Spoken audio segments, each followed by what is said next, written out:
Hey everybody, and welcome to episode 102 of the Great Linear Song of Ice and Fire reread, brought to you by Vassals of Kingsgrave. My name is Bina007, I'll be your host today, and we may potentially spoil anything in George R.R. Martin's A Song of Ice and Fire. If we spoil TWOW stuff, which may well happen, we'll do that clearly marked in the aftershow, but we won't spoil Game of Thrones. Today I'm joined, after a long hiatus, by SJLee. Hey Stephen.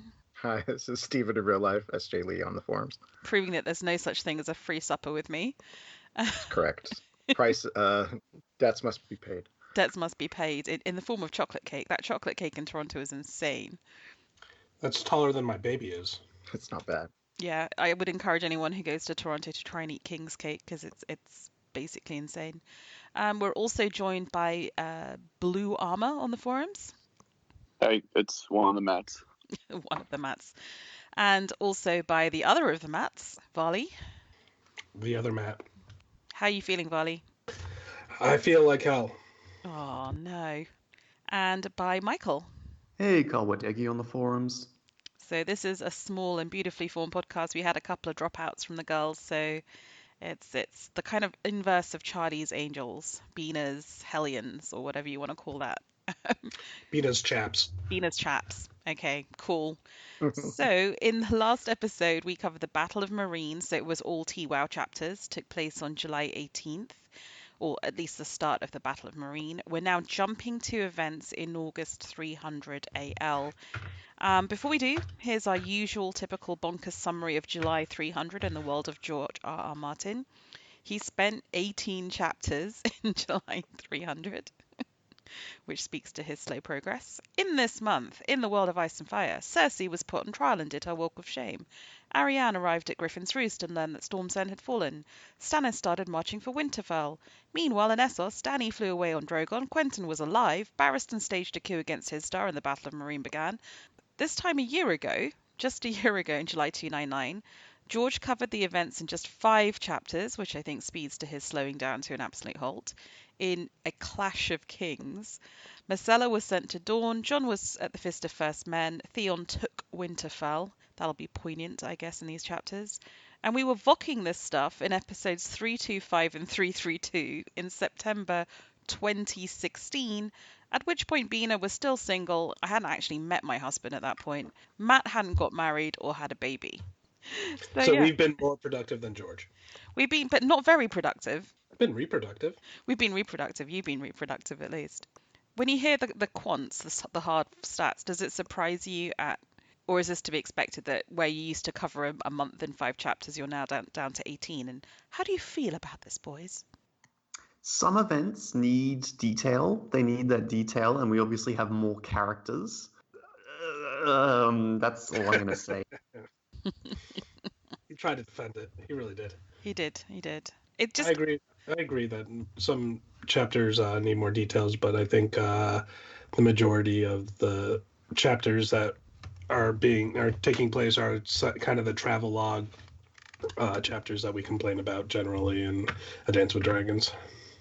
I think there is a part of it where like the story is snowballing, but the events are snowballing. Like things are just becoming more complicated and growing in complexity as the story advances. You know, you have Balon dies rather suddenly, and that like triggers the Game of Thrones and the Iron Islands and like a variety of political fallout there, which George goes and explores, which is not strictly necessary, but I think it's the idea of that like essentially dominoes are falling and hitting other things and causing other things to ripple out and complicating the story in so many different ways than it was initially. I think it's especially notable when you look at these chapters and how the North is described and contrast that to how the North feels in Game of Thrones. Like the North is pretty limited in scope and range, and you could just say that's world building, but I think it actually is qualitatively different in significant ways from the first book to the 5th book. Oh, you're talking about the book, not the TV show? Yes, I'm talking about the books.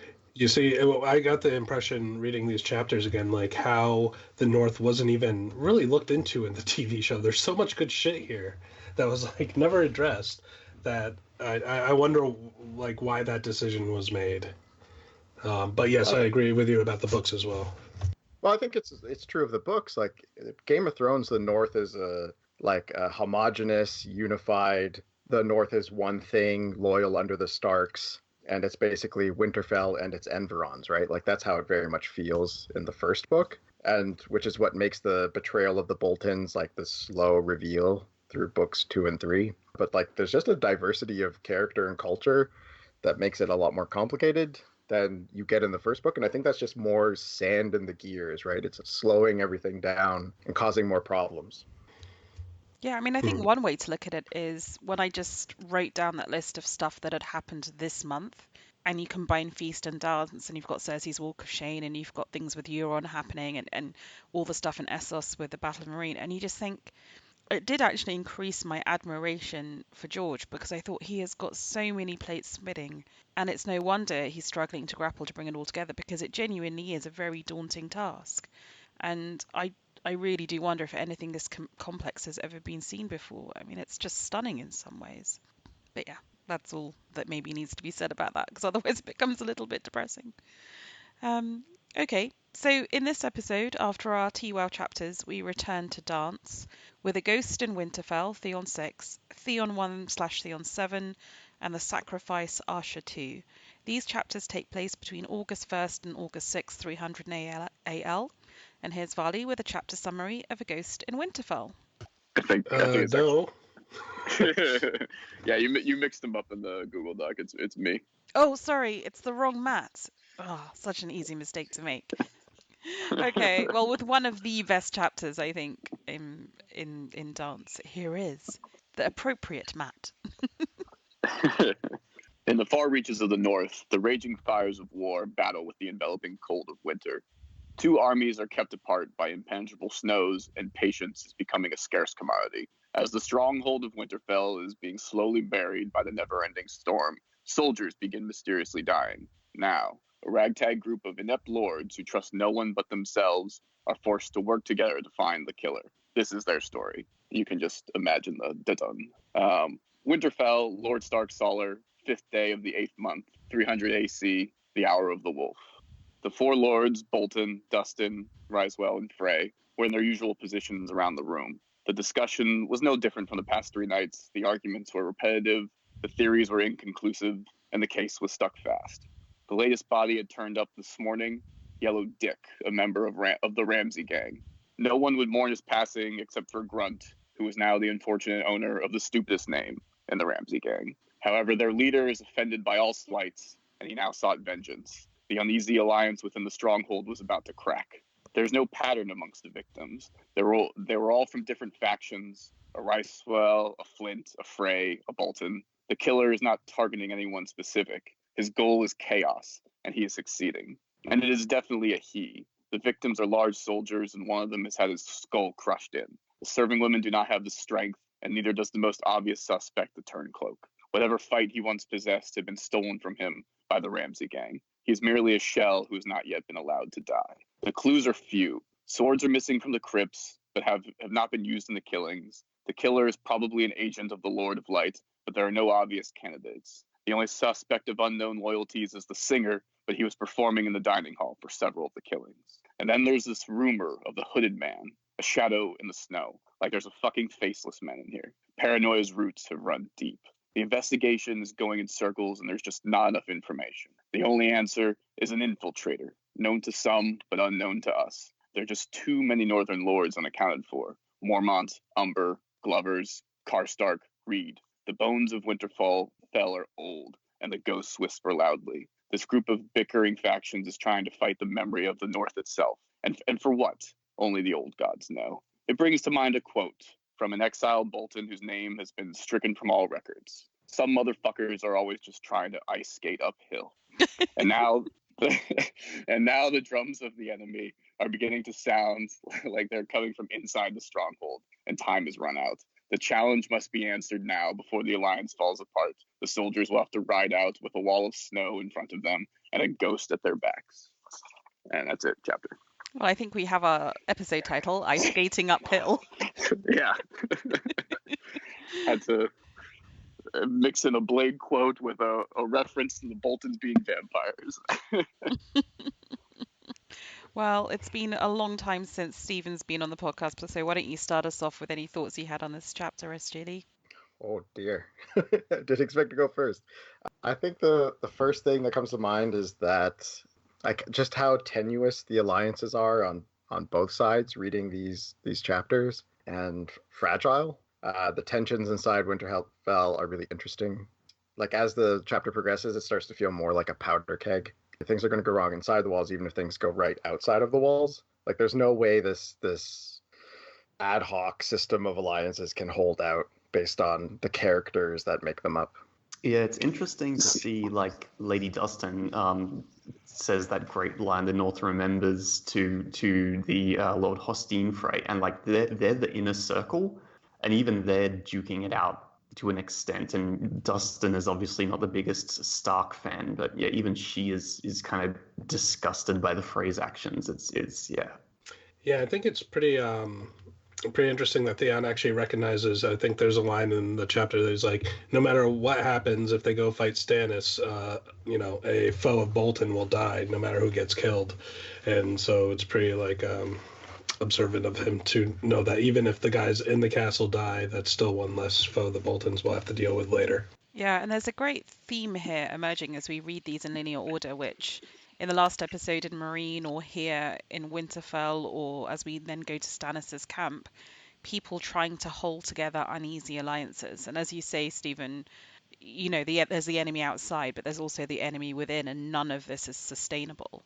So the complete breakdown of law and order in the north, and indeed in Meereen, mirrored in a complete lack of authority by the person who is kind of laughably trying to be the titular overlord either of a region or indeed of the entire country, and just seeing how the different personalities try to deal with that, I think is really fascinating. And I think lots of people, especially when we did the Feast Dance reread before, were commenting on, the parallels between Jon and Dany. But I think it's really interesting to contrast Roose Bolton, Stannis, Barristan, and Jon as well, as people just trying to hold together these really uneasy alliances. I love reading about this stuff.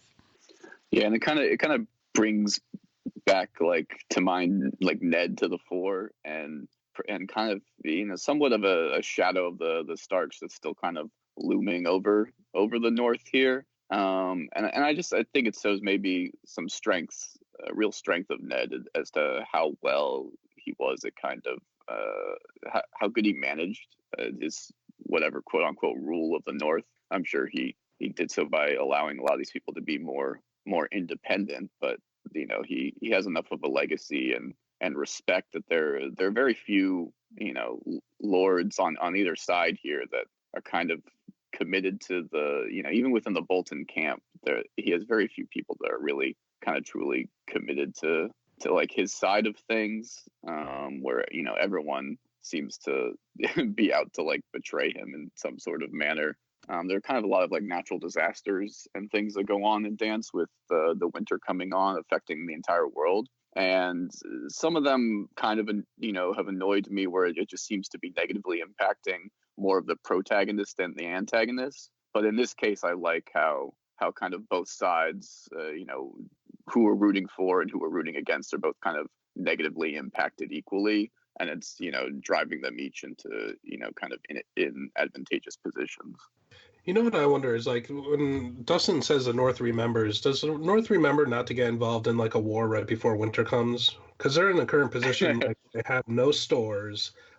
They're looking to, kind of cull the herd here so a couple can survive. Theon remembers old Nan's stories about, winters that last 10 years, snowstorms that last a year or something like that, buried castles. These guys don't even have their ship barely together. What's the end game even if they win here? Won't it be easier just to take Winterfell eventually, come there in the spring and just kind of walk in? That's kind of my point I was trying to make. It's kind of laughable hearing these kind of warlords try to make these battle plans, and you think, so what do? You take the castle, how are you going to eat? I mean, it just seems so bizarre to me.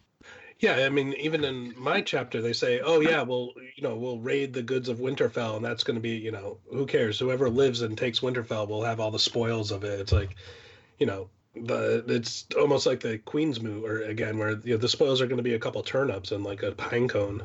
It might be worth considering that the war is not so much an objective, but more of a political piece. Like, without the threat of Stannis, how much worse would the infighting be among these lords? So, like, by constantly presenting as like, yes, we have to go fight Stannis, and he's outside the walls, and that's why we all have to hold together because he's going to burn us all alive if he gets inside here. Like, is that a political strategy more than a military strategy? I think that might play some element into this. So they're only fighting Stannis because the Lannisters put the Boltons as wardens on the north to protect it against pretenders like Stannis, right? I don't think it's like some decision that was made by, these individual families. They're just all around the Boltons when they got the orders and had to do it due to loyalty, right? No, but I'm saying more of, if you say, oh, we're just going to sit together for possibly years until spring comes, that might give them too much room to maneuver, if you see what I'm saying. I don't know. Like I said, I don't understand their end game. What's the point if the only winner at the end of this is either Roose Bolton, the individual, or Ramsay Bolton, the individual, or maybe both of them, and no one else is there. The Bolton men are done, and everyone else is done. I think it's something we've seen elsewhere in the story of arguably easy, or it's possible to overthrow a king. But installing someone new to rule is much more complicated. So, like, in an odd way, Bran and Robb, when they were ruling from Winterfell, had a fairly easy time of it because of the institutional, gravity of the Starks in Winterfell. But now that the Boltons are in charge, like, the Boltons are no more special than any of the other major houses in the north. So they can just continue to bicker and fight, and who more deserves to hold power there. Like, it's completely unstable. They only have the backing of King's Landing at this point, and that's really quite worthless because King's Landing isn't sending them food or soldiers. Right. Even if the Lannisters said, we'll send you 10,000 soldiers, like, okay, have fun marching through winter in the north. I mean, like, in terms of, the marching and supplies and all that, like, I mean, Stannis, as soon as Stannis landed at the wall, like, there was no way he could stay there. He didn't have enough, like, food to just sit an army there for however long it would take for winter to go through. So he had to march, and then in response, the Boltons and their forces, like, all have to gather to meet that response. So, I mean, there's no real other way around it as soon as Stannis decided to land in the north. Yeah, there's a certain grim inevitability about it, isn't it? Once the die of war is cast, all the responses take place in a sort of fairly logical manner.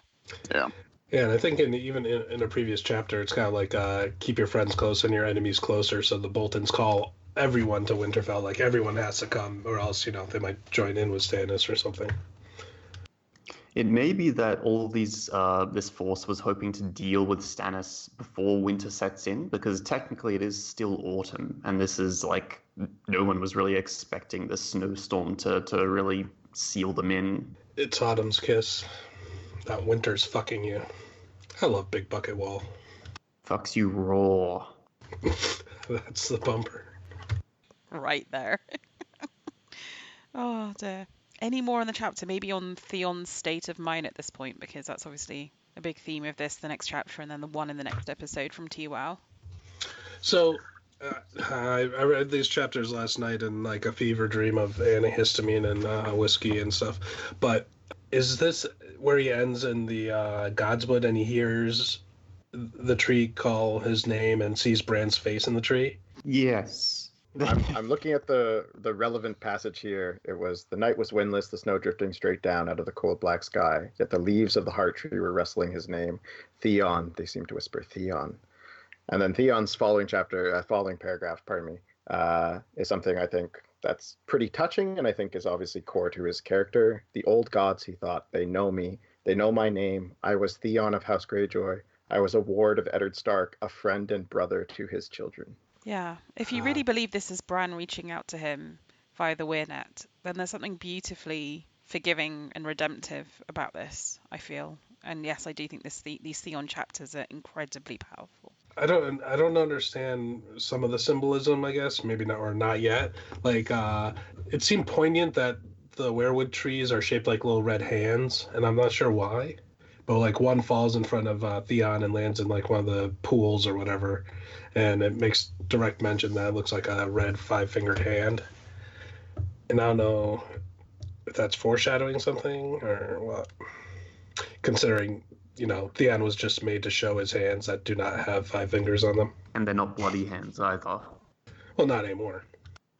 I mean, to me, it was just a moment of Bran reaching out, essentially, like kind of like trying to like lift his face up or something like that. You know how you would have someone like bow before you asking for forgiveness, and you kind of like lift their head up instead.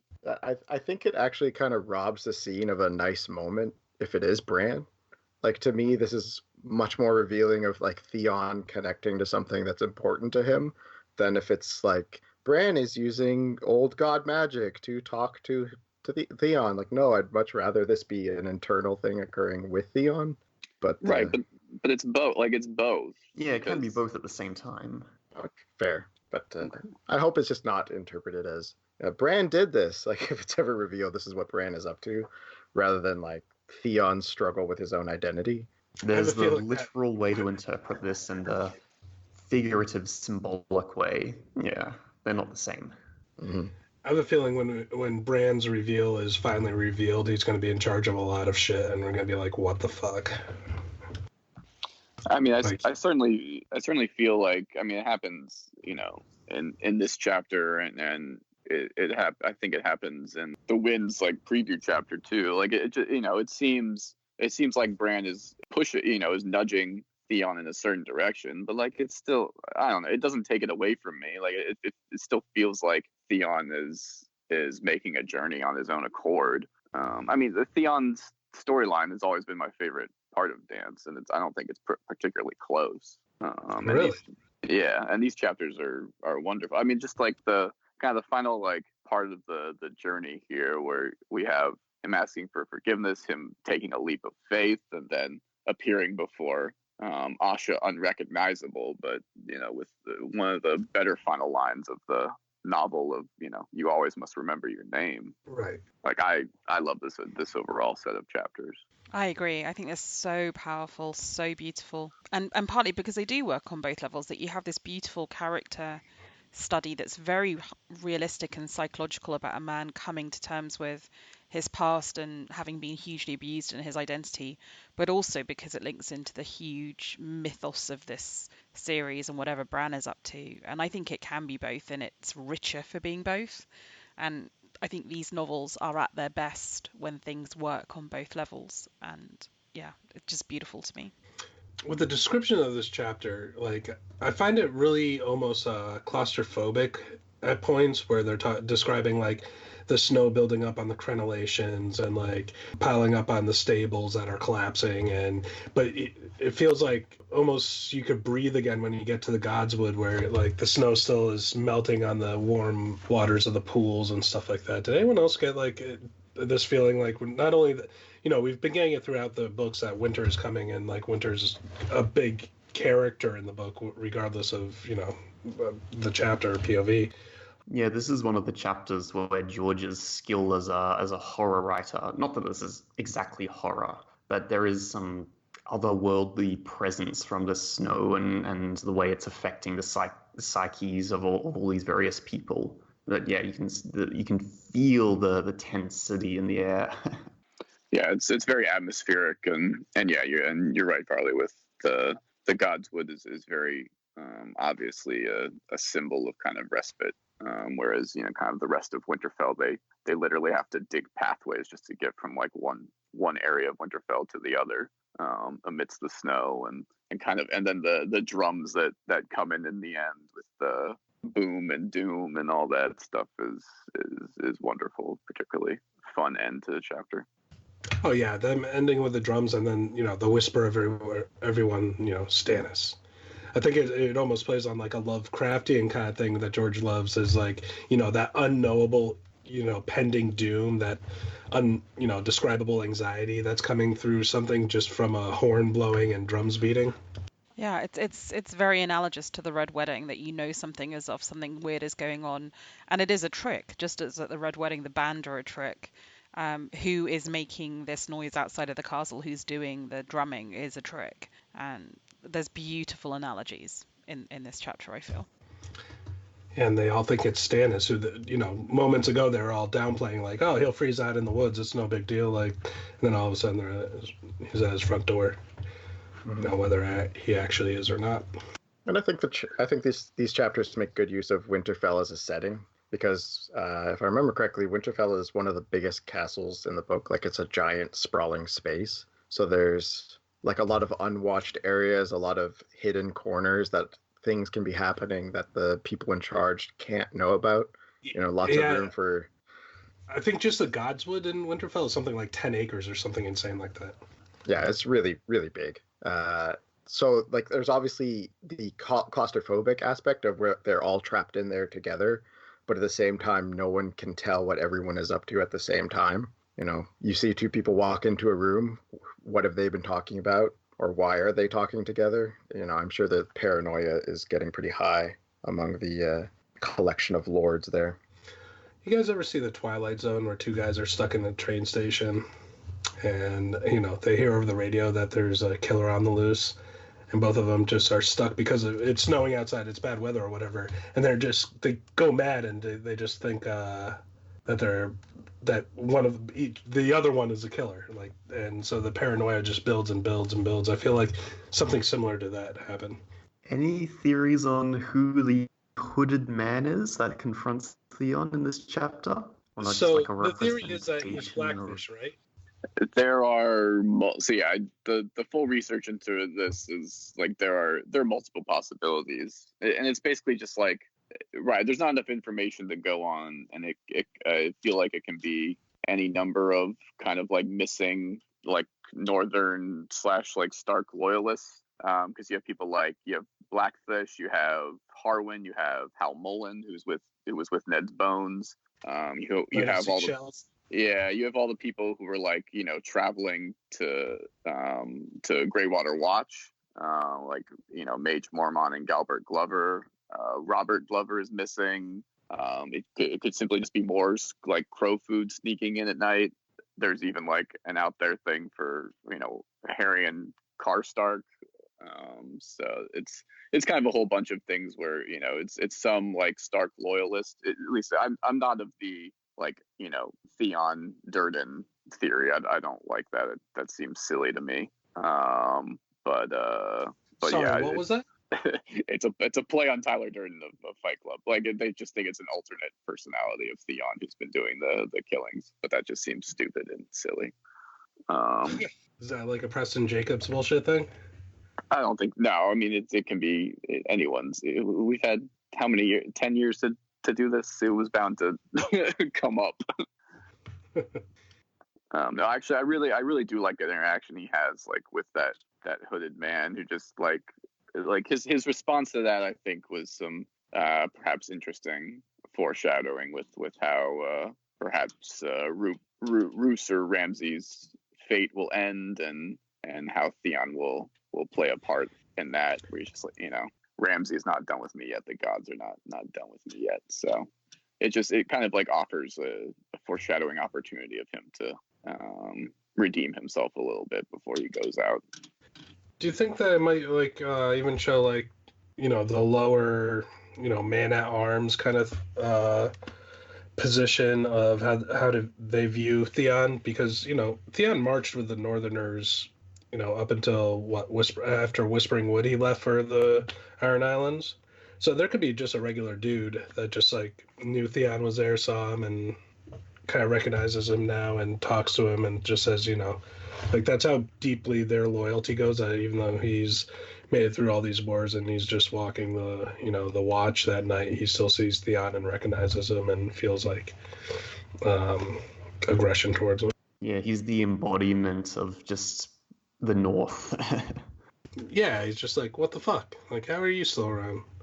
And you see it with like some of the guards as they let him into the various halls. Like they sneer at him, they spit at him. Like, yeah, people fucking hate Theon.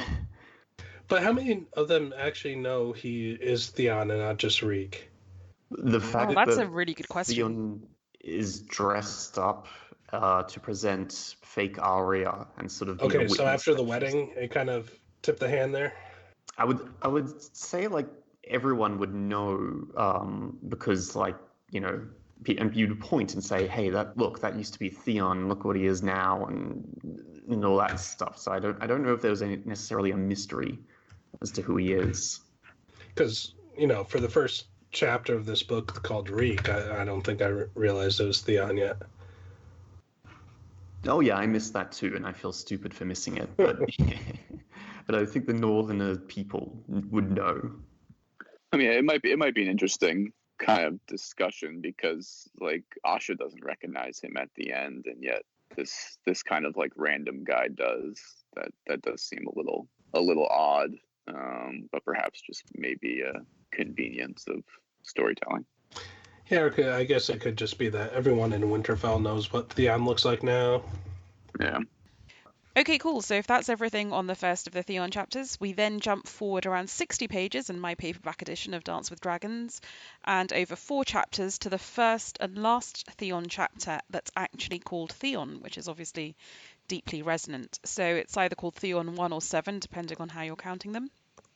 This chapter takes place a day after the last one, on August 6, 300 AL, and it's Michael with the chapter summary. Winterfell is tense with the knowledge that Stannis is close by. Theon is being trailed by one of the Spearwives now that their plan to rescue Arya has been hatched, though Theon has decided not to tell Abel that Jane is not truly Arya.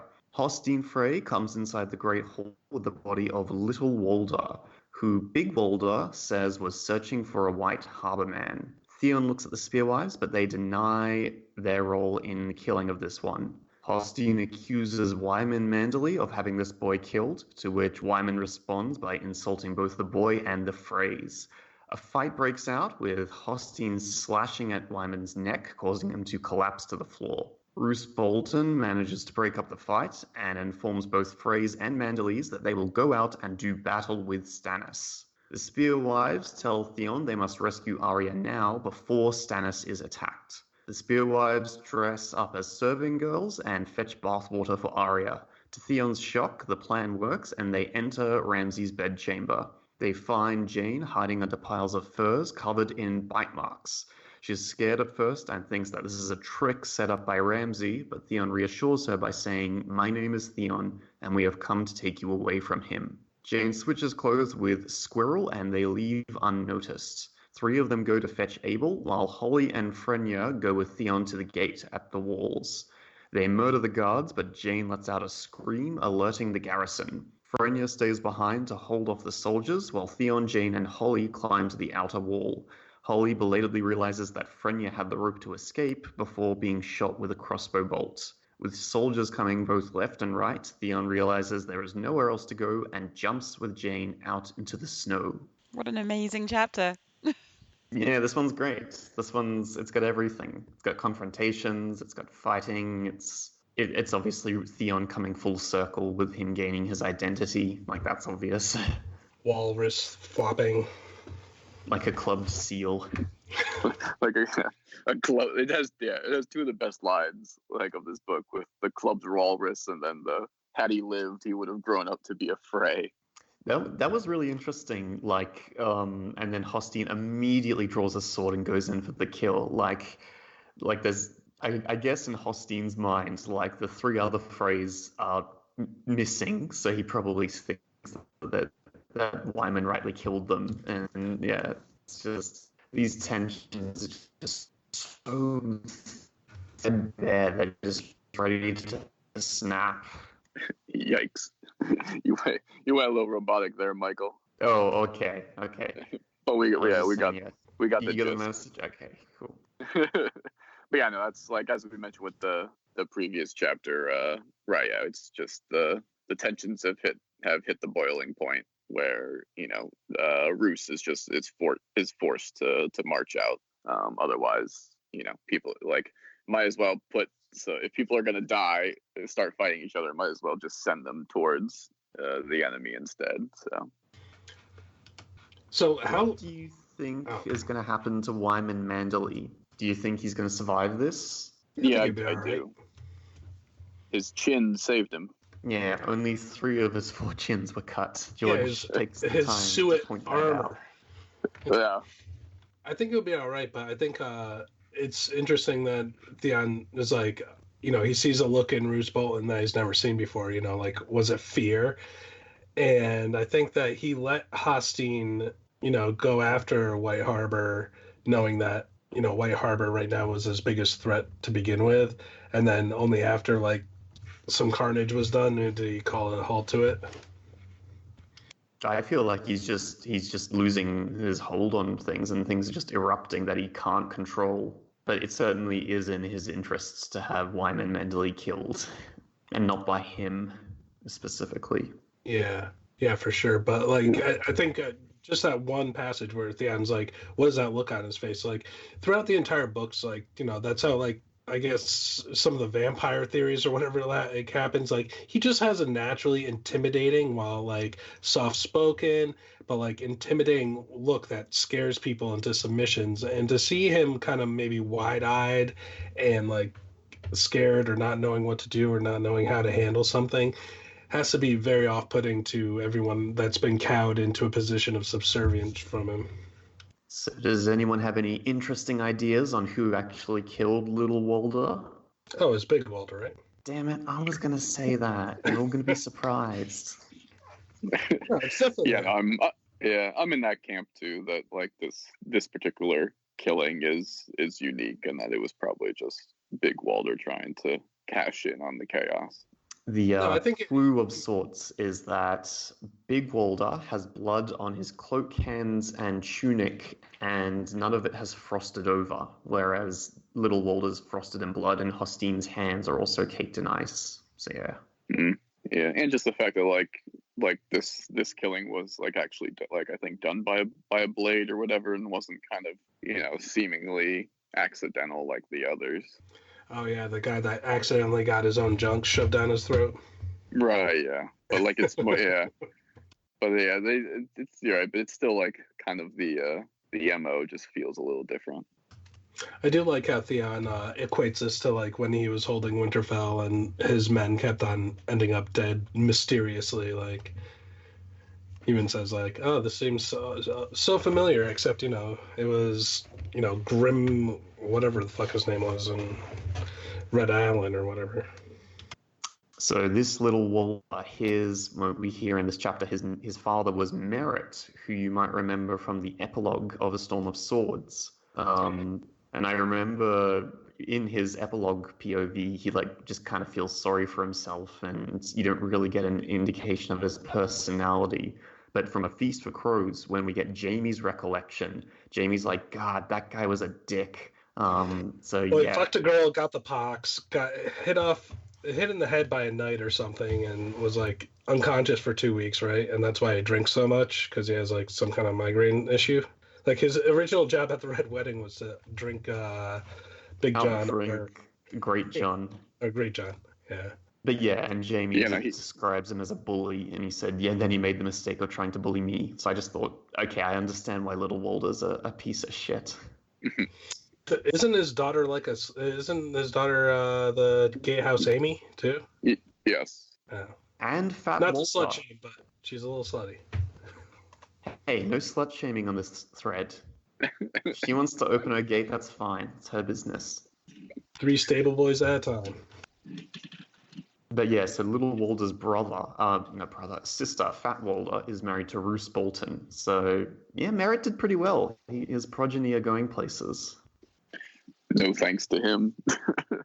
Yeah, didn't he even remark, like, in his epilogue chapter that he was proud of the fact that Roose Bolton chose his daughter, and his Walter phrase, like, "You idiot, it's only because she was the fattest, and I offered her the weight in silver," or something like that.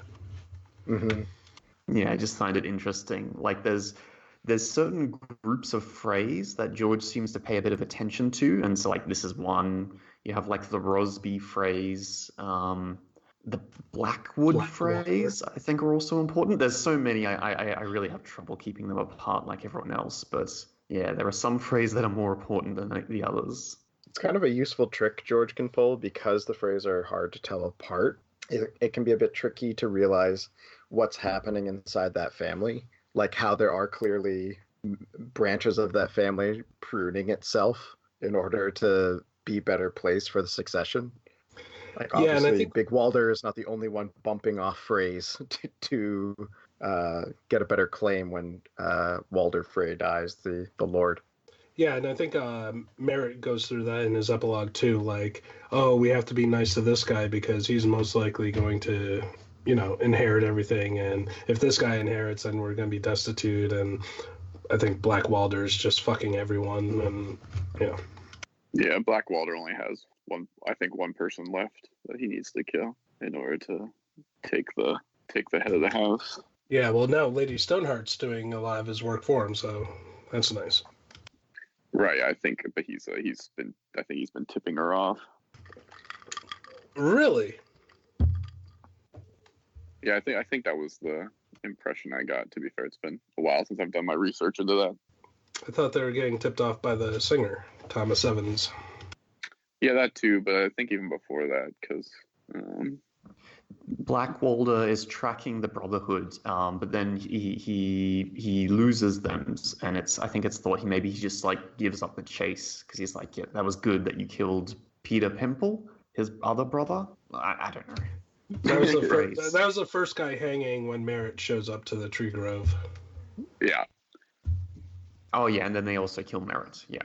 But yeah, I don't see Lady Stoneheart giving Black Walder a pass just for information. Right, I'm saying he wouldn't be doing it directly; he'd just be leaking information. But that's a little off topic here. Can we talk about something This is a really good chapter. Oh, sorry. Can we talk about something that Stefan Sasse brings up on his blog, which is about how this chapter really nicely shows up the different types of bigotry amongst the people who are in that castle. So you've got the kind of hardcore Northerners who look down upon the Freys as being sort of soft Southerners who can't cope, who just aren't, war-tried and winter-tried. And then you've got the attitude towards the wildlings, which is also kind of completely bigoted. And the idea that Theon, in his kind of having been othered as Reek and everything he's gone through, is kind of uniquely placed to observe all of this quite wryly and quite well, and to get nervous when he thinks the wildling girls aren't acting like maids, but in general to sort of really have an overview of what's going on. I mean, he actually is quite an astute observer of all the different currents that are going on at Winterfell, I feel. Well, I think the northern hostility towards the Freys is all based on the Red Wedding, but I agree that the wildlings just seem so stubborn and proud that they can't act like a fucking washerwoman for 2 seconds, like, to play their part. Like, the fact that they're being like molested, or serving women are molested by like the guards, is a different topic. But I think that the fact that Theon points out like, oh well, what's her name used to flirt with this boy just to see what the broth tastes like, or used to try to get an extra biscuit or something from flirting with this other boy. I think it just shows that their stubbornness, and like the fact that when they really call them kneelers, they really have this independence that, is almost unflappable. Yeah, their lordly has spoken and now they must obey. I feel bad for the wildling women because, as we know in later chapters, they all die, or well, some will die in this chapter. But do they? Right, I would think the main thing is, yeah, they very well could be all dead, just because I assume that Abel has been found out. That seems like apart from the pink leather, that's probably likely. And yeah, if he's been found out, like, all of the washerwomen, the wildlings clearly came with him, so they would immediately be suspects. So if they didn't like leave immediately, if they hadn't escaped the castle immediately, they would likely be killed. Right, but Abel/Mance is a little fucking rascal. Like, the only reason he's doing this whole guise is to do like whatever that bard did way back when. So he's gonna hide in the crypts and not be found out. And I don't understand. I don't know. I've been thinking about what you were talking about, Bina, in regards to like the bigotries between the various groups, and it's an obvious point, but it's interesting how there's like a spectrum of this bigotry. In like the free folk of the wildlings look at the northerners the same way the northerners look at the southerners, and the southerners look at the northerners the same way the northerners look at the wildlings, right? Like, to the phrase, all the Northmen are kind of savage, uncivilized, uncouth. Likewise, that's what a lot of people in the North would say about the wildlings. And, you know, Northerners and wildlings would agree that the people from the Riverlands are soft, but people, the wildlings, think the Northerners are a little soft too. Like, it's interesting that Yeah. it's almost There's like a always someone you can geographic-based look. bigotry. Yeah, all the shit flows down or up, whichever way you're looking at it, I guess. Right. So it's kind of a bizarre thing where, like, yeah, you guys are all holding the same prejudices against each other, but it also creates like odd areas of agreement. Like, this couldn't happen because of this nature of the situation, but like a wildling and a Northman could look at a Frey and like scoff and call them soft, right? At the same time, because they are agreed in their prejudice about each other or about the various groups within. And to the point about the Freys, like the Freys, I don't think are purely hated merely for the Red Wedding. They seem to have a pretty unloved reputation at the very start of the books. Though I know some of that was Catelyn's bringing in the history of the Freys through her perspective. But you have to imagine that Northern lords have been dealing with the Freys every single time they want to go south, or many of them have to deal with them. So there's probably been some unpleasantness, and the Krennic men hate the Freys. Like, they have bad blood between them. So there's obviously quite a bit of tension between the Freys especially and Northerners in general. Maybe the Freys are sort of victims of historical accident, right? Like, the Riverlands are the worst place to be. When you are the Freys, when you're in charge of the crossing, I mean, effectively everyone's going to hate you because you hold a pivotal piece of power and can make yourself awkward whenever they want to traverse. So maybe it's no surprise that the Freys are one of the more hated houses, because they'll be known to more people because they are geographically at that sort of very crucial spot. Not helped, of course, by their own wheeling and dealing, but yeah, maybe some of this is just geographic accident, so to say. Yeah, the Frey's power is entrenched in reality in a way that some other houses, it's more ephemeral. You know, the Arryns are strong because they're the Lord Paramounts of the Vale, but what does that mean in a literal sense? Like, well, they have these strong mountains that protect them.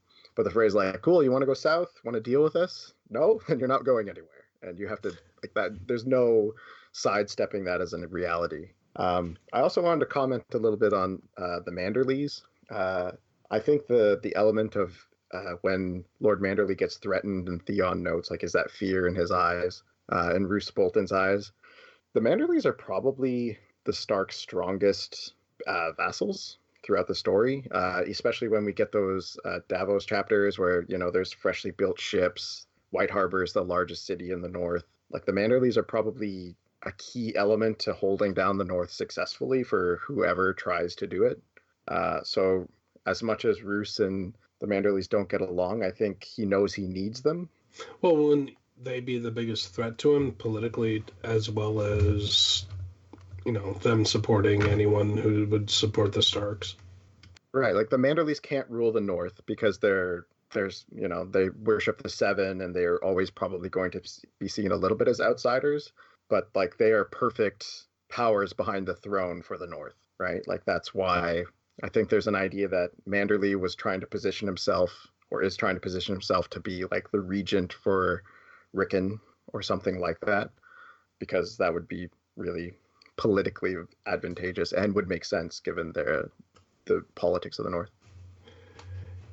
You see, I didn't think that they were viewed as kingmakers. Like, I thought that their loyalty was so ingrained because, you know, they got thrown out of the Mander and the Starks gave them refuge, that no matter what, that they'd be loyal to them.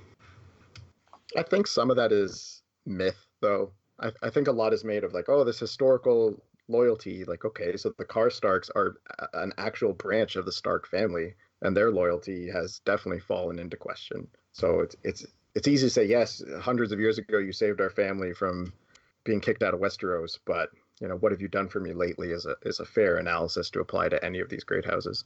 What have you done for me lately? Do do do do. Good Janet Jackson reference there, SJLee. Michael, are you back on?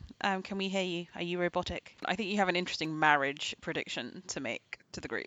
And he'll be championing Rickon as, you know, the Stark to inherit, And I think just as an added bonus, he's going to say, "Oh, and Rickon, I've got my nice daughter here. You know, you're of a similar age." That's the kind of self-serving loyalty that I see in Wyman. There's nothing wrong with that. No, because loyalty deserves reward, and that marriage would be the reward for bringing Rickon back to his seat of power, right? And sticking his neck out at this time, you know, when it was dangerous.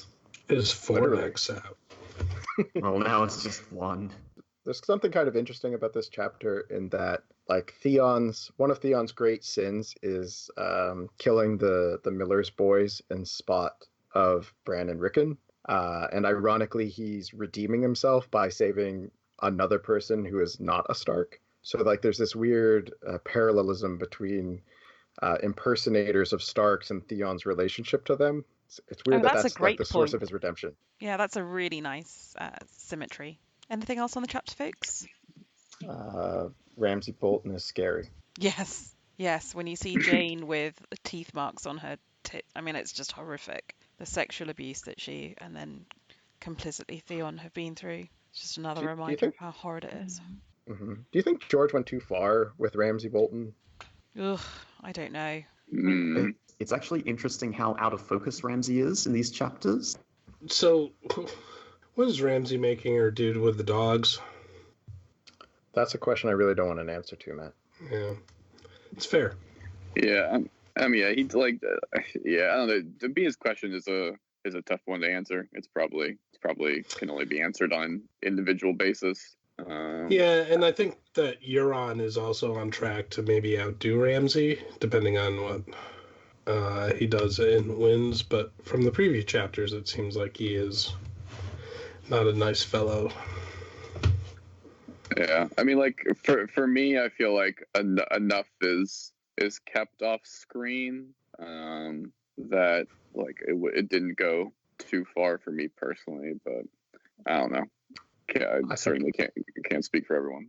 I think it goes pretty far and perhaps excessively far in that dimension. Like he is so monstrous that, you know, there's no question. You know, a lot of characters who are the antagonists or arguably the antagonists in the series have at least some moral ambiguity, or that their evil deeds come from some place of self-interest or self-promotion or what have you. Like Black Walder might be helping bump off his family members, but his ultimate goal is probably security and power, right? Like he's not just like, I sure do love slaughtering members of my own family. Yeah. So I don't know if it's a little too easy to make Ramsay like the child of rape is a monster and all this other, like he's really twisted in a horrific way. I mean, what I find problematic about it is the idea that somehow the child of rape, and I know that there is a sense in which people who are abused are more likely to abuse, and that is a real thing, but somehow, I don't know, you don't want it to be sort of backward induced that it will make you monstrous if you happen to be the victim of rape or your mother having been raped. So that makes me always a little bit uneasy. But then part of me thinks this is a world that is so large and so rich, and we know that there are people like this in the world. There are just serial killers who are just sadistic and evil and do brutally horrible, evil, sadistic things to women or men, actually, some of them. So is it unrealistic to have one sadistic, brutal, almost serial killer type personality in the books? No. And it is interesting that George does often leave some of it off screen. He seems to have found his limit. Is it where I would have put the limit? Maybe not. But I don't mind his inclusion, and I don't mind the idea that sometimes people are made evil by circumstance, but then sometimes some people are just evil. I don't mind that being in this world. I suppose I would say like Ramsay is not one. I mean, Joffrey, there's evidence that Joffrey was one. There's evidence maybe that Gregor Clegane is another, that Euron Greyjoy is another, that like all of his characters might be, his big baddies especially might be this way. So I don't know. And Ramsay, I think, might be the pinnacle of this type.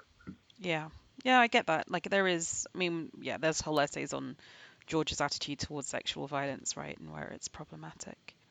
Okay, so Michael is making a point. Sadly, he's gone very robotic, listeners, so he's typed it out about the idea that he thought there might be a Rick and Willa marriage in the future, but then the idea of loyalty being self-serving. George keeps Ramsay, and then onto the sadism, he says, George keeps Ramsay out of focus in many of these chapters, so we don't see the horrors. They are implied. The chapter ends with Theon bending to his task, but doesn't detail it. So I guess Michael's point is there is a sense in which George does have the sensitivity to hold him at bay. Like, even George doesn't want to quite take us truly into the mind and the actions of Ramsay in the way that sometimes he does with Joffrey, I guess. Thoughts on that? I mean, sure, but we get it kind of secondhand through Theon, who was on the receiving end of a lot of Ramsay's torture, that we know exactly what he's doing. So I don't know if he is that blurry. Like, maybe the horrors with Jane are mostly implied, but like I said, when she's like, I'll do it, whatever with the dogs, and it's like, what the fuck was she doing? Like, what did he want to see done? What's going on? She's like, oh, don't chop off my feet, I won't run. I'm like, what is, that's weird bed talk for them. Yeah, I don't know. Probably enough on that, but what always I think what annoys me the most about Ramsay as a character is just how it seems too easy for him to get away with what he does, and that's probably the part that gets to me the most. Right? It's like comically awful, like comically evil, like somehow he's some evil genius that gets away with everything. Yeah, but then couldn't you say the same of Euron? Euron has actual, I feel Euron has actual skills and intelligence. He went to Valeria. He's done some shit in his life. He's lived his life. Ramsay's just been a little shithead forever. Right, yeah, that's the mix of it, where he gets away with this stuff so easily, but he doesn't. I don't know, he doesn't have what. I'm blanking on what word I'm looking for, but he just doesn't have the natural presence and gravitas that it kind of takes to be I don't know, an evil mastermind or leader of a cartel or something along those lines, where he's this little shit who really doesn't have much skill in combat or anything, and yet people just allow this to happen when any number of people could easily just kill him. Yeah, I see that. And he just causes his father so much trouble. You can't understand why. I mean, I guess his father's desperate for an heir, but still, I mean, yeah, that's always seemed a bit implausible to me, that Rhys just lets him wander around getting away with all this shit. Anything else on these chapters? Okay, then let's move on to the final chapter today. So after the Theon chapter, we jump over 10 chapters and 150 pages in my edition of A Dance with Dragons to the Sacrifice, or Asha 2. It's a long chapter, and actually, if you look at the Redditor's ordering of these chapters, he starts it. He would have had Asha 2 first, but I think with what happens at its culmination, it makes sense to put it here. It's a long chapter. It culminates 3 days after Theon's escape on August 9th, 300 AL, and I believe it's Varley with the chapter summary. Yeah, so Stannis' army is doing real well. They're so hungry that they're starting to eat their own dead. When 4 men are found to do that, they're burnt at the stake as a sacrifice to Red Relu, as Big Bucket Wall refers to him, which is why I love him.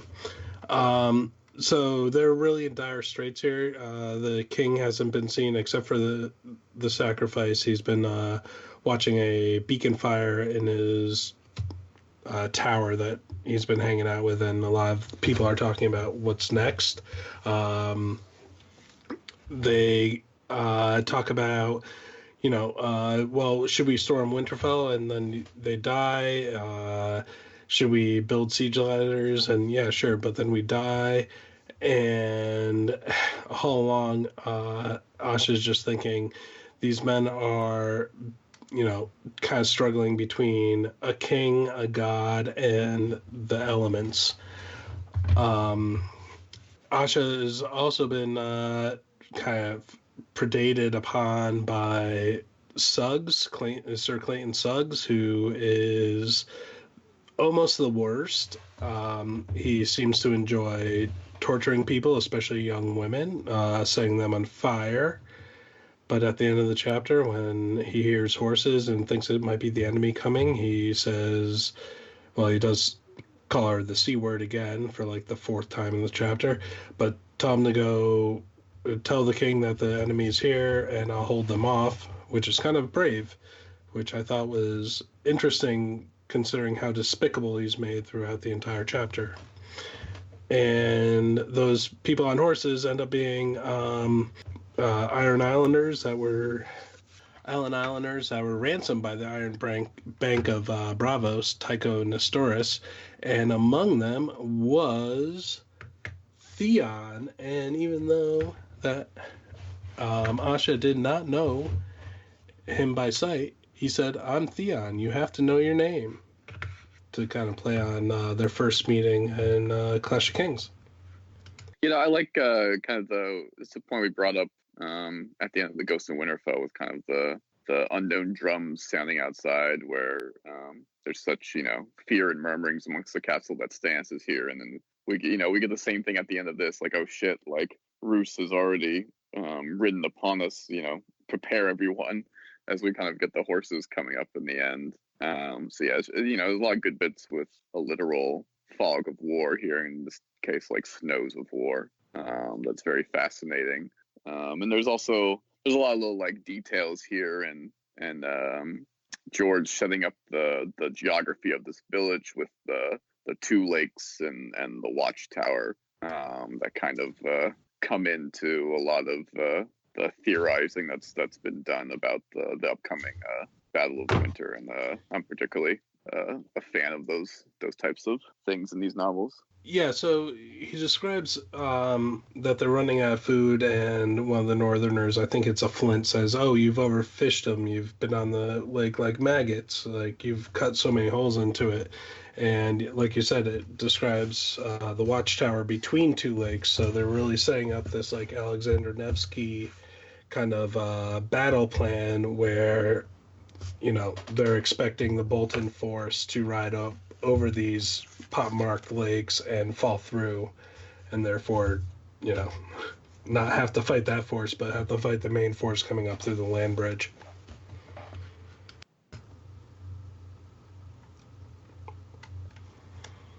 My only comment in this chapter was rather trivial, which is that it's only been 3 days' journey from Winterfell, and Jane has apparently already lost her nose to frostbite, which seemed rather frightening. Well, I mean, the bodies were frozen overnight, and the pools in the Godwood weren't even frozen, so I don't understand how things work in Winterfell. I was just saying the pools in Winterfell are fed by a hot spring, so they're not going to freeze very easily. But no, but like in Clash of Kings, they talk about like going through the mud, even though they're north of the wall and it's freezing out, and they're all shivering cold. Like, yeah, I don't think it's. I think you're right that there's inconsistency in the weather in general with the story a little bit.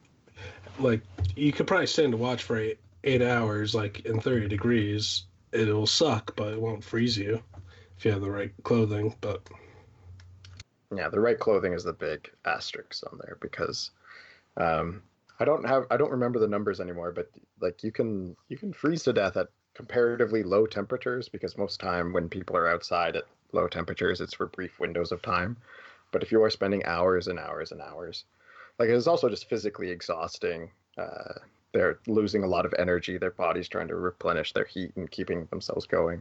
So I in general, in this chapter, I really liked the oppressive, malicious force of nature in this section. That the inescapable grip of late autumn, not even winter yet, just makes everything incredibly untenable. Like, these two sides are falling apart based more on the conditions than anything their enemy could do to them.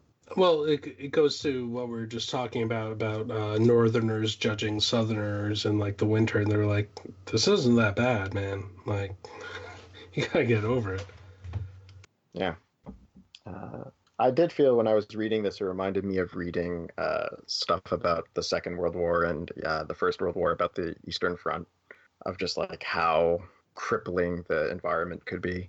and devastating it could be, but there was still this push, like, you either go forward or die, or you surrender or die, or eventually if you do nothing, the environment will get you anyway. So I wondered if George was tapping into some of those feelings. Yeah. Or similarly, you can make an analogy to the Napoleonic Wars and just being defeated by the Russian winter. Right.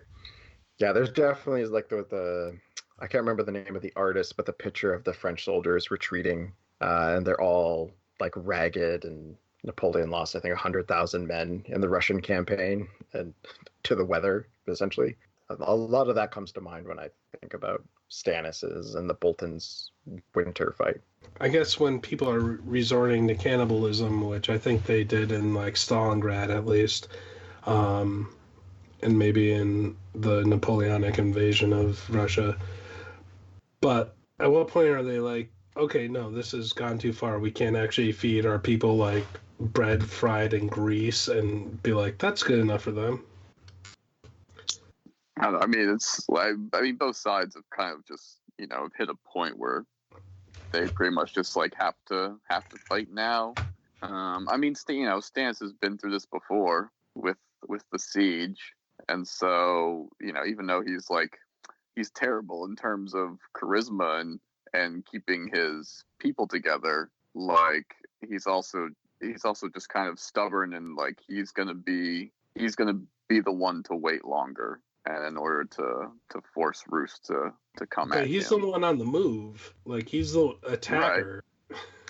Right, but he had to be on the move to like get there. But like at this point, his people have no chance of actually like I don't know, like sieging or scaling like some wall, without some sort of like Theon-esque trickery. Like he kind of just has to be the one to fight with them in more of an open space before he has a chance of even like taking Winterfell. I was curious if anyone had any thoughts on Stannis' state of mind in this chapter, cloistering himself away in the tower, the way he appears when they execute the men, like where his head's at the moment. Because I was trying to map it out a little bit, but I was struggling to think like how is Stannis doing and what is his process right now. I don't think it's good, and I think it will change when Theon is actually brought to him and he learns the situation at Winterfell. Otherwise, I think he thinks that Melisandre's left him to die. There's no help coming, and I think it's a thing of despair for him.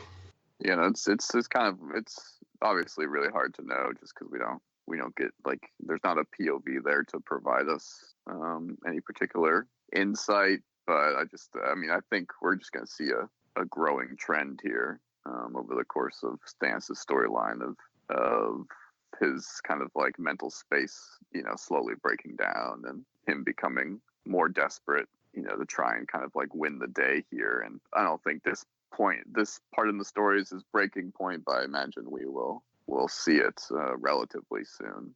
And so I just think we're going to kind of see a downward spiral and to see how he ends up like which way he breaks in the end. To me, it feels like when he's at the wall, there's a certain tension, but there's also a confidence he has. Like maybe it's just they're coming off the high of defeating the wildlings.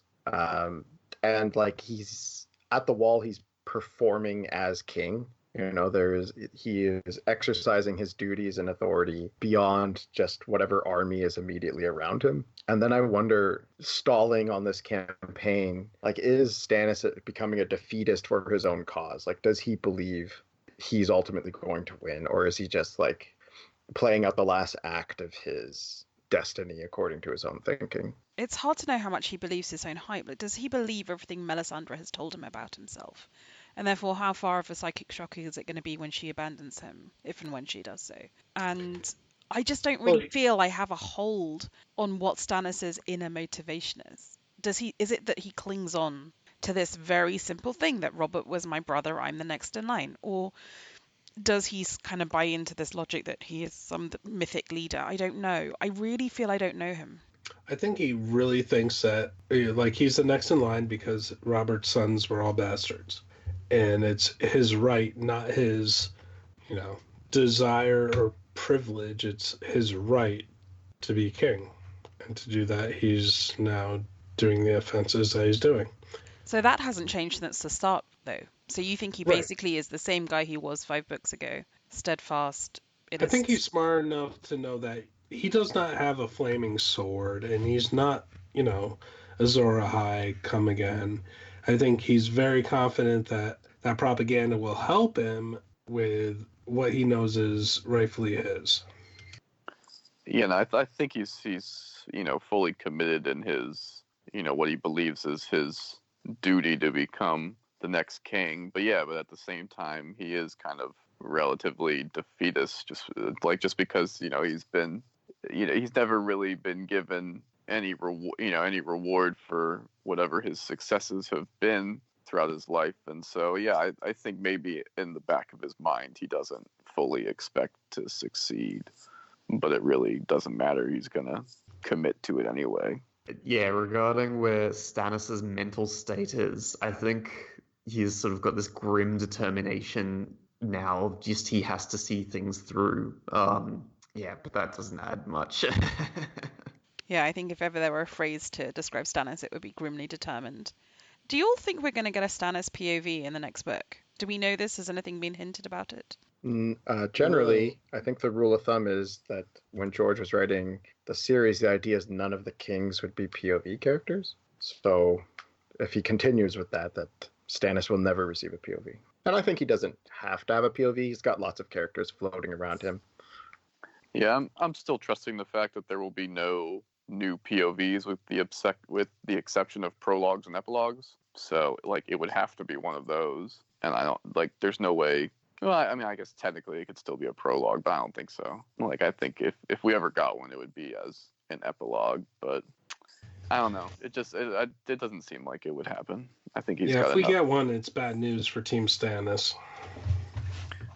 Right. Yeah. My view of Stannis and my interest in his character has always been to see what his fall is going to be like, and I think I would rather see it from an outside perspective. I wouldn't mind a Stannis, maybe prologue or epilogue, just to truly get under his skin. But yeah, no, I don't think he's so dour. I'm not sure I could cope reading many chapters of his. Yeah. I do wonder how much time he has left. Well, he has about another year. Yeah, he's definitely one of the ones that I feel like could be gone by the end of Winds. Oh, I was just saying that Winds would be out maybe in another year, or we'll Right. get more news. Yeah, no, I was like, how are you going to measure a year? Is that I 6 books understood based the on reference. George's progress? 974,600 minutes. That's actually not a bad point, Michael. Yeah, with the Slayer of Lies, unless that's only going to apply to Fagon. I don't remember the exact wording of the prophecy on that one. It was I think a tall man who casts no shadow is one of the prophecies. Yeah. Right, because she definitely will bring down the Mummer's dragon, but it's just that doesn't mean Dany has to take Stannis out. And yeah, any of this is unclear for anyone listening. We're talking about the House of the Undying prophecies. That doesn't mean Dany has to take him out, because she could just prove that he is not Azor Ahai, which if she is Azor Ahai, then she displaces him as the candidate. Or if he dies on a battlefield outside of Winterfell, then he is obviously not Azor Ahai. Yeah, I mean, even I feel like even Jon could be the one to do that. Right. Well, Jon's dead. Anything else on the chapter? How did Tycho Nestoris and everyone move around the north so quickly? Oh, he's a fucking faceless man. That's one of those ones I feel it it feels like that in my bones. It's crazy. The way he's been able to maneuver, it feels like only someone with faceless men-esque skills could do that. I did want to comment on just how horrifying the Red God's religion is. Burning to death is one of the worst ways to die. At least that's what I've heard. So just people reveling. Who do you know that is... burned to death? I don't know. I wasn't there for the autopsy, Matt. I'm just, I read lines about their pubic hairs singeing off. So That's in this chapter. Like the Red God is scary as hell, and I think this is one of those elements. I think it definitely adds that flavor, especially also with the character of Suggs, of like your good guys aren't very good, or if you're on Team Stannis, you got to wrestle with a lot of baggage, a lot of darkness in this group as well. I mean, I also imagine that like when it's gonna come down to trying to beat the others, I feel like a lot of our protagonists are gonna have to grapple with some particularly tough calls. Why? I mean, we have no idea what it's gonna take to win at the end of the day, and I mean, there's a combination of like the seriousness, what kind of brought the existence of this like religion into being, but and some of it is certainly just normal religious extremism, but I imagine some of it's also probably connected to the last time the others were beaten back, and so I imagine the kind of the myths and extreme measures that were taken in the past might repeat themselves again here. I was going to say, like, arguably the war against the others should be a fairly moral war, because all human lives are valuable. You need to protect the maximum number of people to save them. But then on the other hand, if you destroy human lives before the others get to them, then they are removed as possible soldiers for the army of whites, which could lead to some horrific decisions by some of the players in that conflict. I don't know. I think with the battles of ice and fire that are occurring now, that a lot of the fighting people are going to be culled, and we're going to actually hit an opposite direction when the others come. Right, but I also imagine there will be, at the start of it, I imagine there will be too few. And so, and it seems like in order to make the stakes high enough, there will be some significant losses in the beginning before a final stand can be made and kind of more bodies brought to bear. Yeah, I agree with that. I love Michael's comment. Stannis needs to grapple with the horrible reality that he's not the protagonist. Yeah, for it sure. must be horrific, right? He's lived his life as the second son. Well, not the second son, but the person who didn't become king. And yeah, his life is just one horrific disappointment to himself and arguably to the rest of us. Yeah, who aren't huge Stannis fans. Yeah, no, it's definitely going to be a tragedy of Shakespearean proportions. How do you guys feel? I mean, this is where we leave Winterfell, right? We've got some TWOW chapters coming up, and then we've got some Jon at the wall and a little bit more Dany. But this is it for Winterfell. How do you feel about the idea that this is how George chose to left it, or where his editors, perchance, chose for him to leave it? Right. It wasn't his ideal. But yeah, I mean, I've definitely spoken about that, on previous casts, where essentially just like the intended climaxes of kind of the second act were pushed back to the detriment of the story. But I mean, there's some there were some that were still left in. Obviously, he made sure to bring up Jon's death. I mean, he didn't bring it up timeline wise, but he kind of like pushed some of the chapters that are earlier in the timeline back in order to include Jon's death in the story. So like in terms of the battle, it's disappointing, having to wait on that. But I think in terms of Theon's arc, it was a good ending point.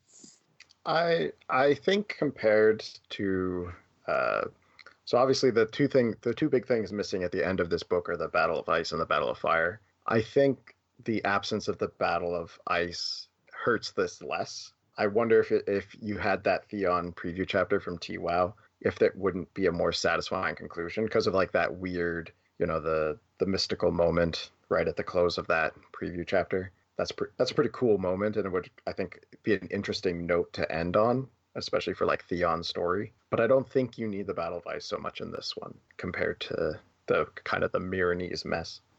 Well, yeah, I think the whole Essos meandering for an entire book thing needed a conclusion where this ended. I think without the preview chapter, I think it ended okay. Like with Theon being like, "Hey, you have to remember your name," and tying that in, and like we'll see the battle and the conclusion of this in the next book. But I feel like Essos was so fucking world building and slow. and then a very slow build up to no conclusion at all.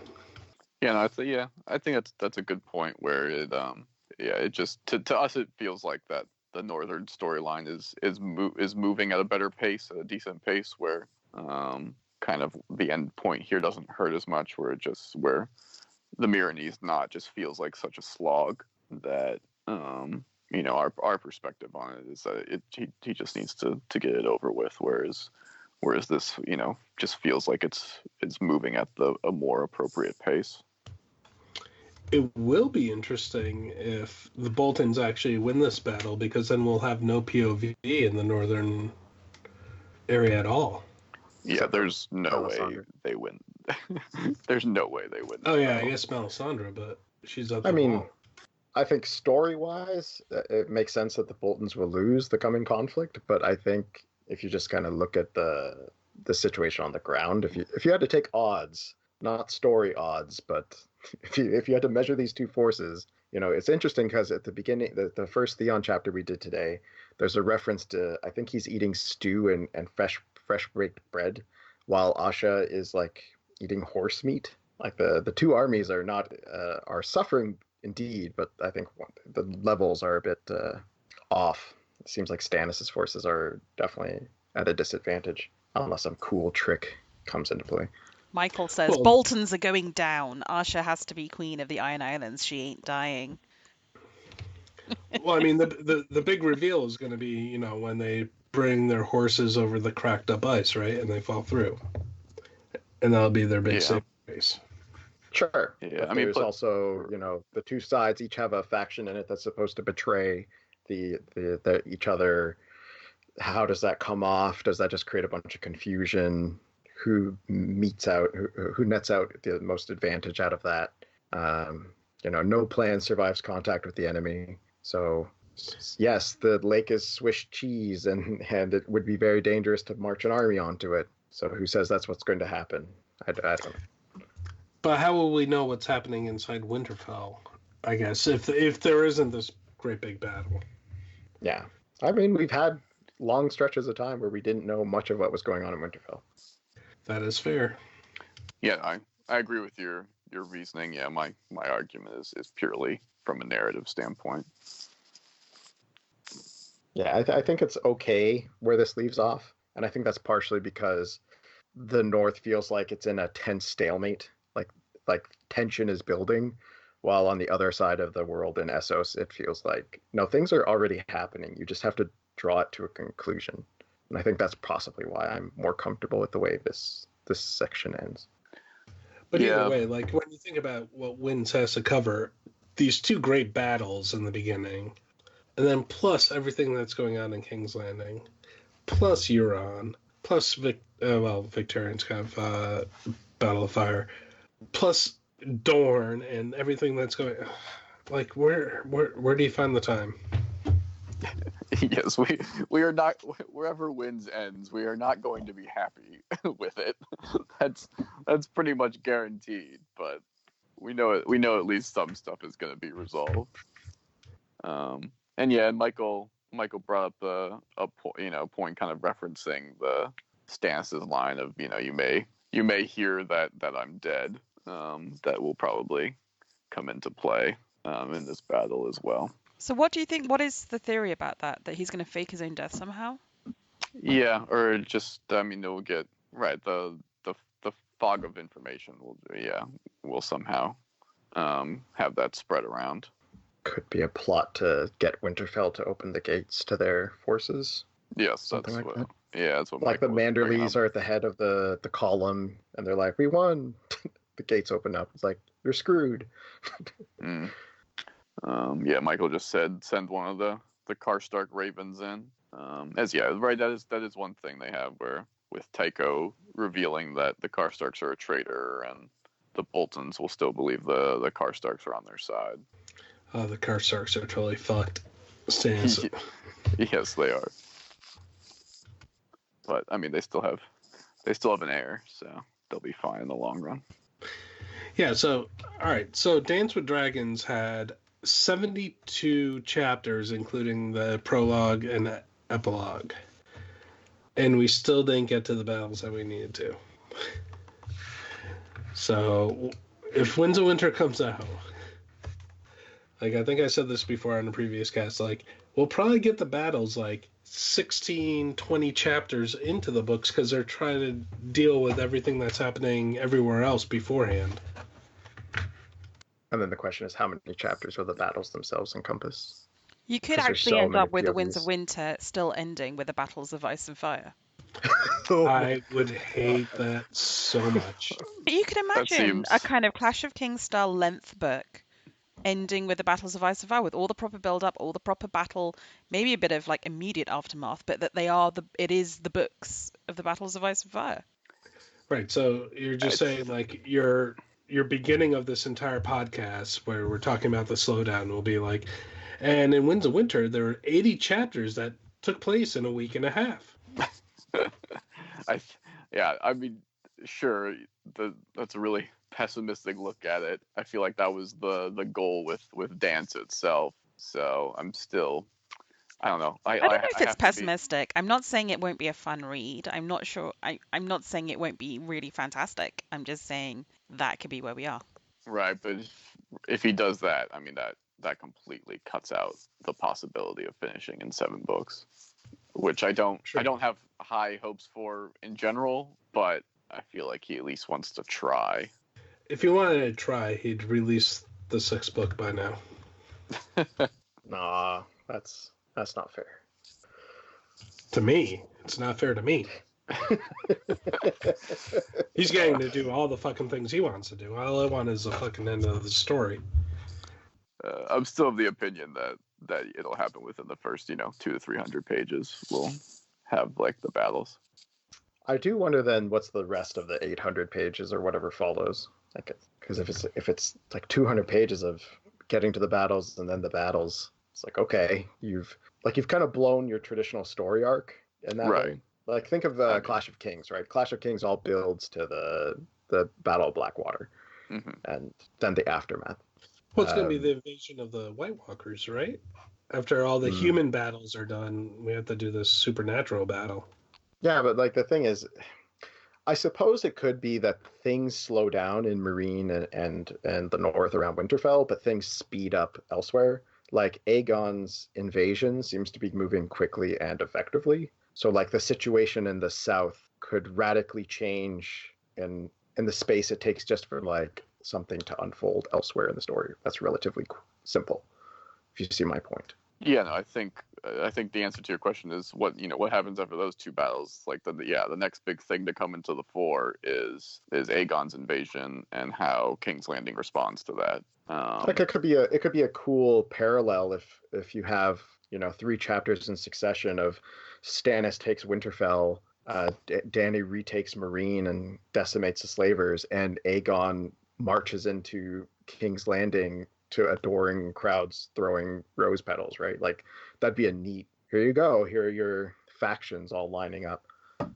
Yeah, no, I do expect kind of Aegon to attack or capture or whatever King's Landing. That seems something that's likely to happen towards the end of the book.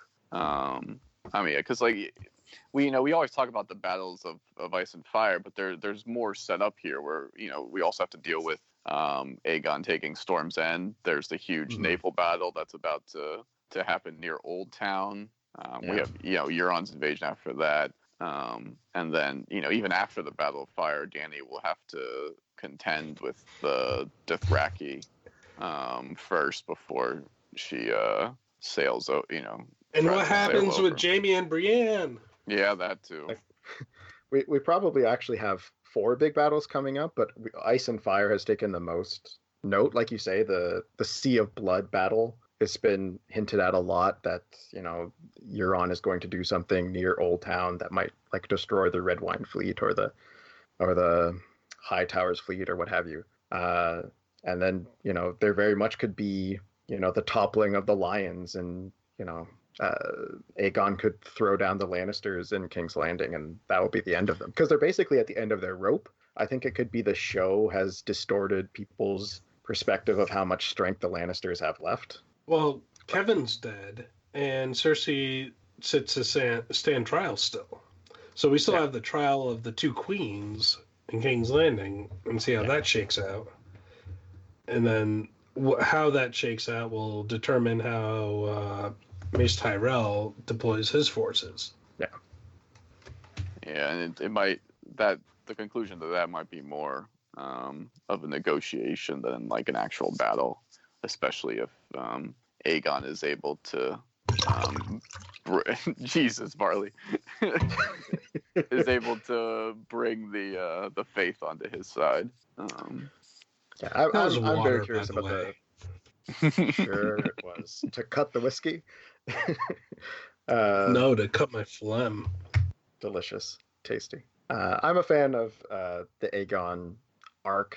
I think it's going to go much further than people think it is for a couple of historical and story-based reasons. In what way? In particularly the story-based ones I'm really interested in. I think the story-based ones is that Aegon's storyline arguably goes back to the first book. Maybe it's not what George had planned for what Varys and Illyrio are talking about in the crypts, but this was a thread from very early on. I also think it feeds very nicely into, what is this story about? Like, it's not about, Tommen and Joffrey are not Baratheons, they're Lannisters, but, what is the polite fiction we agree to? And even if Aegon is not a Targaryen, it doesn't matter if people believe it. And I think it also justifies all the interest in the Blackfyres if he is from the Blackfyre line. Like, why did George spend all this time and all this energy exploring the Blackfyres and fake Targaryens and bloodlines to not pay that off in some fashion? And then there's the historical answer of the War of the Roses and how Aegon kind of fits nicely into the Tudors seizing the throne at the conclusion of the War of the Roses. Ooh, do we think Arnoth Karstark is like a Richard III person that's so crippled and deformed? I know Bina has opinions. I think the comparison is more just for the description of his character than his role in the story. You don't think it's like a mirror to Shakespearean Richard III where they made him so crippled to, show him as the bad guy? I wonder if that's not just partially, he's obviously not very physically fit, so that's why he didn't go off to war with the rest of the family, why he stayed behind, why he's the Castellan, that kind of stuff. So obviously there's a rich narrative tradition of like twisted men, right? True. Is that pretty much everything everyone wants to say? I feel good. Okay. Well, that's all that matters. Yep. I just feel sorry that I've made my time. I just feel sorry that we didn't get to hear more directly from Michael, because normally he has great audio. So hopefully, Michael, you sort it out for the next one, because that was sad. Okay, so that was, as I said before, the last chapters at Winterfell in Dance with Dragons, which is phenomenal.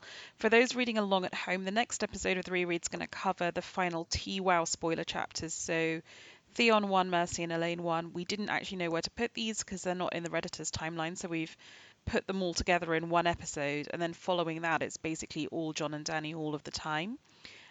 You can follow us on Instagram, Facebook, YouTube, Twitter, iTunes, WordPress by searching for Vassals of Kingsgrave or VOK Podcast. And if you want to get involved, search for a podcast of Ice and Fire and join the forums. So with that, thank you so much to the two Matts, to Michael, to Stephen after a long hiatus for joining me. Thank you guys. Thanks, Peter. Thanks, Peter. And do any of you have any VOK episodes forthcoming that you would like to drum up some publicity for? We're recording a Harry Potter reread in a couple weeks, I think. It's nice. That feels like it's really got momentum again, which is really cool. Yeah, once the show stopped, it felt like there was room to breathe and start to record and post stuff. Indeedy. Yeah, it's not forthcoming, but me and Sarah and Thomas did Birds of Prey, which was a fun, short discussion. Oh, cool. Okay. Mm-hmm. Okay. Well, I think that's pretty much it then. Thanks all for joining, and have a great rest of the week, guys. Bye. See ya. Bye, guys. 974,600 minutes. Great analogy to what's going on with coronavirus today, with complete paranoia ahead of all facts and reason. Well, luckily in the U.S., we're going to pray it away. Oh, but your president said it was a hoax, so it's all okay. One of the best fucking memes, sorry to get off topic, one of the best fucking memes I've ever seen was a screenshot of the Matrix when Neo stops all the bullets with his mind, and it just said, finally, when the thoughts and prayers finally kick in. But we digress. 974,600 minutes.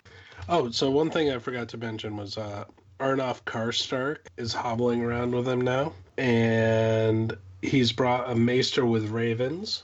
And now, if we could do a spoiler for the Theon Wins a Winter chapter. I think we can. I think we will edit this, or I will edit this, and we will put this particular comment in the aftershow. Proceed. So here's my theory.